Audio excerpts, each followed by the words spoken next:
Salut, bienvenue une fois sur Vetago Conseil. Je suis Martin Toucam et je suis encore cette semaine dans le champ de papaye. Vous vous rappelez certainement de la vidéo de la semaine passée où nous étions avec Serge. Nous avons parlé de son parcours, de ses motivations pour son activité agro-pastorale, surtout les difficultés qu'il rencontre et pourquoi est-ce qu'il continue son projet. Alors nous revenons encore cette semaine avec Serge qui va nous parler plus précisément de la culture de la papaye. Parce que nous avons tellement bavardé la semaine dernière, son histoire était tellement passionnante que nous avons oublié de vous parler un peu de la culture de la papaye proprement dite. Alors cette semaine, j'ai dit que bon, je m'excuse auprès des internautes, tout en sachant que vous avez savouré la vidéo de la semaine passée. Je reviens cette semaine avec Serge qui va nous parler des différentes phases de la culture de la papaye. Alors, n'oublie pas que sur cette chaîne, nous parlons de l'agro-pastoral, des opportunités qu'offre la filière. Serge a même d'abord parlé plus de ces opportunités que moi, mais surtout, vous avez vu avec Serge, il y a beaucoup de difficultés. Raison pour laquelle pour vous lancer votre projet, il faut vous approcher des experts, ou bon, des experts entre guillemets, parce que nous ne sommes pas tellement experts quoi. Il faut vous rapprocher de ceux qui ont un peu d'expérience pour qu'ils puissent vous donner les conseils et vous donner l'accompagnement pour vous permettre de réussir votre projet sans trop de difficultés.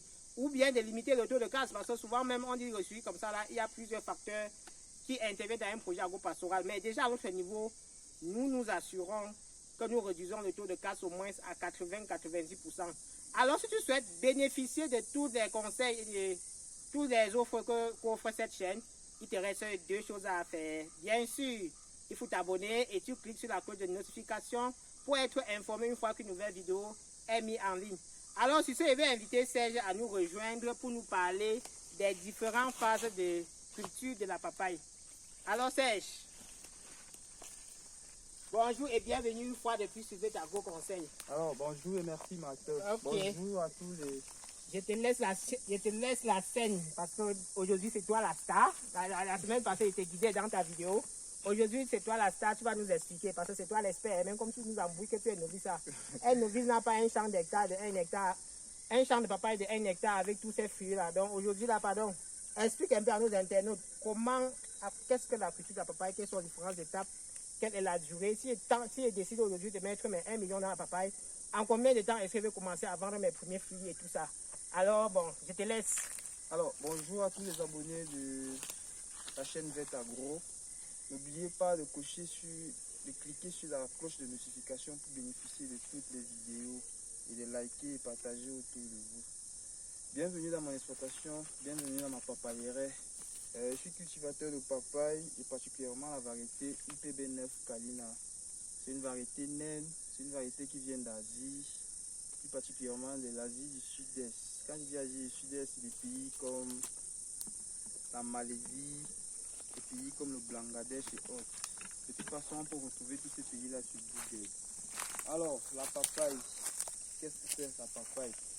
Pour moi, il faut noter que j'ai très peu de connaissances en agronomie, mais c'est une spéculation que je peux classer dans les cycles courts et arbustifs. Pourquoi cycle court? Pour la variété que je cultive, il faut compter 6 mois après planting pour avoir son premier fruit. Ça veut dire qu'un plant comme celui-ci, lorsque vous avez fait la pépinière, il faut compter 6 mois pour cueillir si le suivi et l'entretien sont assurés.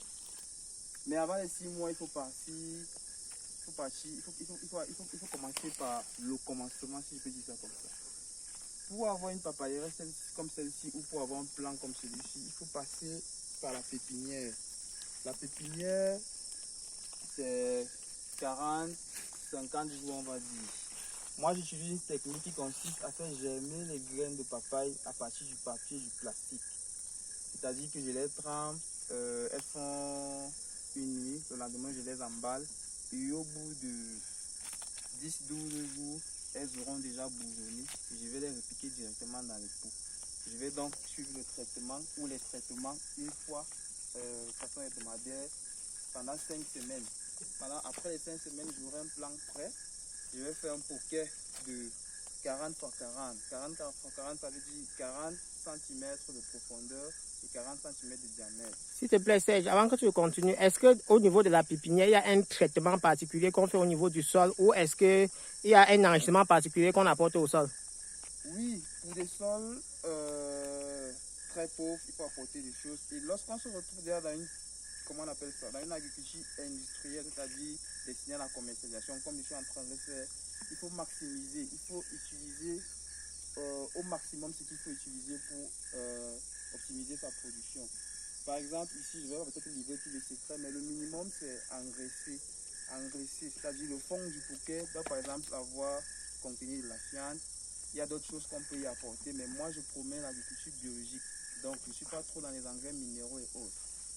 Ce que je fais chez moi, c'est fiente de poule au bas-fond, bien séché au bas-fond du bouquet, et je plante. Et puis, c'est tout.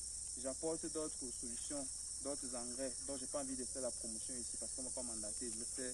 On ne m'a pas donné les budgets. Mais il y a tout, comment on appelle ça? Il y a tout un suivi, il y a toute une étude, il y a plein d'autres choses qu'il faut apporter. Et c'est l'occasion ici de dire que pour un bon suivi, pour un accompagnement, il serait peut-être mieux de se rapprocher de nous qui avons commencé un peu plus tôt. Nous ne sommes pas experts, je le précise, mais je pense qu'on a fait un bout de chemin qui peut faire qu'on soit utile à d'autres personnes. C'était la question que je devais te poser à la fin. Bon, tu as anticipé, continue. On était au niveau des poquets. Après la pépinière qui dure entre 45 et 50 jours, il faut faire des poquets de 40 x 40.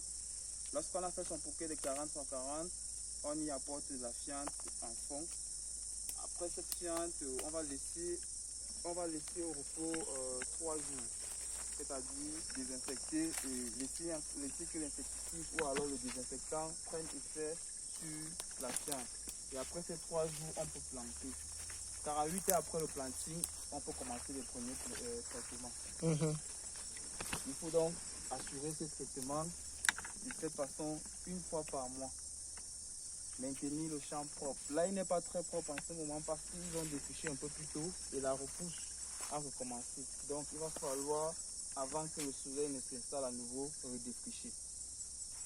Donc, lorsqu'on a assuré ce suivi pendant 6 mois, on est sûr d'avoir son plan. Je dis quoi, son premier suivi. Ok. Comme celui-ci a 6 mois. Oui, celui-ci, il a 6 mois, peut-être un peu plus. Parce que si vous regardez là, il a déjà été cueilli plusieurs fois. Ah, ok. Bon, j'aimerais savoir, il y a souvent les phases, bon, dans les autres cultures, moi, je ne connais pas trop comment ça se passe dans les papayes. Lorsqu'on fait le repiquage, après, il y a ce qu'on appelle souvent le remplacement. On dit qu'il y a certains plants qui sont morts, on repique. Oui, forcément, ça existe partout. Il y a le remplacement. Je sais pas, là, peut-être que je n'ai pas mentionné parce que moi, je me dis que ça peut plus m'arriver. Parce que si moi, je vais avoir des plants qu'il ne faudra pas remplacer par la suite. Avec la papaye, qu'est-ce qui cause plus de remplacement? C'est peut-être les insectes qui ont attaqué des jeunes plants. Mais lorsqu'on a des plants, moi, je me suis rendu compte qu'avec des plants qui ont passé au moins 2 mois en pépinière, on est sûr d'avoir des plants qui ne seront pas attaqués. Ils seront robustes, ils seront moins attaquables par toutes ces bestioles-là. Et il va falloir assurer les traitements. Ok. Bon, j'avais aussi une petite question. Est-ce que c'est vrai que tu as essayé de l'aborder dans la vidéo précédente en disant qu'il y a plusieurs espèces qui attaquent la papaye? J'aimerais savoir, est-ce qu'en dehors de ces insectes-là, il y a d'autres maladies que vous rencontrez couramment, même si tu ne connais pas les noms, hein? Est-ce que tu as eu des attaques? Oui, j'ai eu et j'en ai toujours. Par exemple, la feuille qui se comporte de cette façon, Oui. C'est l'anthracnose. D'après ce que j'ai lu sur Internet, c'est causé par, je sais pas moi, comment on appelle ça, un asito et autres. Et ça, des traitements. Mais après, je me suis aussi rendu compte que avec la saison des pluies, ça partait tout seul. C'est beaucoup plus viril, où ça se fait beaucoup plus sentir en saison sèche. Là, on a des jeunes filles qui recommencent à pousser. Quels que soient les traitements que j'ai apportés quand il faisait chaud, ça ne partait pas. Mais avec l'eau, ça revient. Maintenant, il y a aussi autre chose. La papaye n'aime pas trop d'eau. Avec trop d'eau, il y a forcément des maladies qui apparaissent sans qu'on ne comprenne quoi que ce soit. Donc, voilà, entre autres, les choses qui attaquent la papaye. Toutefois, ça ne peut pas attaquer tout le champ en même temps. Et puis, il y a des maladies qui se manifestent sur les feuilles et après les fruits sont sains. Oui. Ok, donc il y a certaines maladies qui attaquent le tronc, d'autres qui attaquent les feuilles, d'autres qui attaquent les fruits, d'autres qui attaquent tout le monde. Oui, il y a des maladies, par exemple, pousse-toi, je vais te montrer. Là, par exemple, ce sont les effets de la mouche blanche. Ça, c'est une maladie courante sur la tomate et la papaye aussi. Oui. C'est la mouche blanche qui fait ça. Ce sont ces larves qui ont fait ça. Elles déposent des larves qui font ça. sur des fruits un peu plus costauds, comment on appelle ça? Ça précipite le mûrissement. Ça fait qu'on a des fruits qui en apparence sont mûrs, mais à l'intérieur ne le sont pas. Donc voilà entre autres les maladies qu'on rencontre couramment sur la papaye. Ok, bon. Est-ce que vous pouvez alors nous dire aujourd'hui, je pense que vous avez créé la page AgriSmart, si je ne me trompe pas. Non, tu ne te trompes pas. Ok, donc vous avez une page Facebook qui, en dehors de la présentation de votre activité, de la promotion de votre activité, mais également un service pour accompagner ceux-là qui souhaitent aussi investir dans la papaye. Donc, je souhaiterais que tu nous parles un peu de ce service-là. Quels sont les produits et les services que AgriSmart propose aujourd'hui? Alors, on va dire que AgriSmart, c'est une page jeune à ce jour parce qu'elle a été créée le 20 octobre. Elle n'a même pas un mois. Dans les différents produits et services que la page AgriSmart propose, c'est principalement déjà la vente des fruits. Il faut dire que pour tous ceux qui ont des événements en cours ou à venir, nous sommes disposés à vous apporter ou à vous livrer de très jolis fruits, de très délicieux fruits pour vos desserts et autres. Aussi pour ceux qui font des confitures et des jus de fruits. Mais l'autre pan ou le plan le plus important sur lequel AgriSmart veut miser, c'est l'accompagnement dans des projets comme celui-ci. L'accompagnement dans la mise en place des papayerais. AgriSmart et ses promoteurs pensent qu'ils ont assez ou ont suffisamment fait des chemins pour être utiles à d'autres personnes.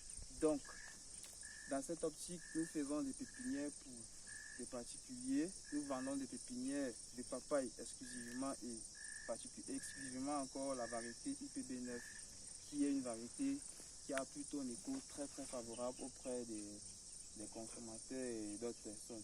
Donc nous faisons des pépinières, nous vendons les plants et nous proposons un accompagnement technique, un suivi technique pour tous ceux qui désirent réaliser aussi un petit bout de champ comme celui-ci. Est-ce que vous vendez j'aimerais poser deux questions. Est-ce que vous vendez la semence uniquement en plantule ou il y a la possibilité d'avoir les graines? Et aussi, j'aimerais savoir, est-ce que les services d'AgriSmart sont limités dans la région du centre ou on peut le trouver dans d'autres régions? Bon, on peut les solliciter dans d'autres régions du Cameroun. Nous sommes au Cameroun, nous sommes disponibles à aller partout où le besoin nous appelle. Pour répondre à la dernière question, donc même si les gens sont, je sais pas moi, au nord à Garoua, nous pouvons y aller. À condition que la papaye soit adaptée là-bas? Non, la papaye se cultive sur toutes les terres. Waouh! Il faut qu'on comprenne que l'agriculture d'aujourd'hui ne doit pas dépendre des saisons, ne doit pas dépendre du relief. Israël est l'un des pays qui a le piètre climat au monde. Le piètre relief au monde. Mais je ne pense pas qu'il y ait beaucoup de pays en Afrique qui le battent. En termes de productivité. L'agriculture. Ça, c'est un. De deux, nous vendons les semences que nous prenons le soin de bien sélectionner pour nos clients. Nous avons des gens qui rentrent déjà en floraison, certains qui ont même déjà cueilli des fruits à partir des graines issues de ces champs. Parce que très souvent, les gens ne comprennent pas que nous sommes dans une logique de bon matériel. Bon matériel génétique. Ou alors, comment on appelle ça? La bonne semence. Oui, la bonne semence, le bon matériel agricole. Si je peux dire, chez ça souvent, je lui fais un coucou. Elle a le bon matériel végétal. Nous avons des semences à pollinisation ouverte. Ce n'est pas des hybrides, ce n'est pas des OGM, organismes génétiquement modifiés, qui sont utilisables qu'une seule fois et après on les banque. Là, nous sommes dans un champ de papaye d'une variété qui est à pollinisation ouverte. Ça veut dire que je peux l'utiliser maintenant et mes arrière-petits-fils dans 100 ans peuvent encore l'utiliser. Donc, pour faire simple, nous vendons des graines et comme l'étape de la progémination que j'ai expliqué un peu plus tôt est l'une des étapes où les gens se sont franchement cassés le nez entre guillemets, nous faisons ça pour eux, nous préservons les graines pour des clients et d'autres ne veulent pas tous ces tracas de pépinières, ils veulent juste prendre leur plant et mettre en terre. Donc, nous produisons aussi pour eux des pépinières où nous leur vendons celles que nous avons produites nous-mêmes, les pépinières. Ok. Bon, je pense que vous avez tous écouté Serge. Si vous avez besoin, si ces produits, ces fruits vous ont séduit et que vous souhaitez vous lancer aussi dans la culture de la papaye, n'hésitez pas de nous contacter sur le mot qui est en bas ou de nous écrire sur notre adresse email et nous vous mettrons en contact avec Serge pour réaliser votre projet de papaye. Certes, il n'est pas agronome de formation, mais l'expérience en quelque sorte prime sur la connaissance, étant donné que nous tous avons la possibilité aujourd'hui d'avoir la connaissance à travers l'auto-formation. Bon, je vous laisse et merci beaucoup d'avoir suivi cette vidéo. Partagez pour permettre à la communauté d'en bénéficier. Laissez vos questions en commentaire, laissez vos remarques en commentaire et à la prochaine vidéo parce que vous voyez, Serge a commencé la cueillette, donc il me faut aller aussi faire la talakou pour rentrer avec quelques papayes. Bye bye.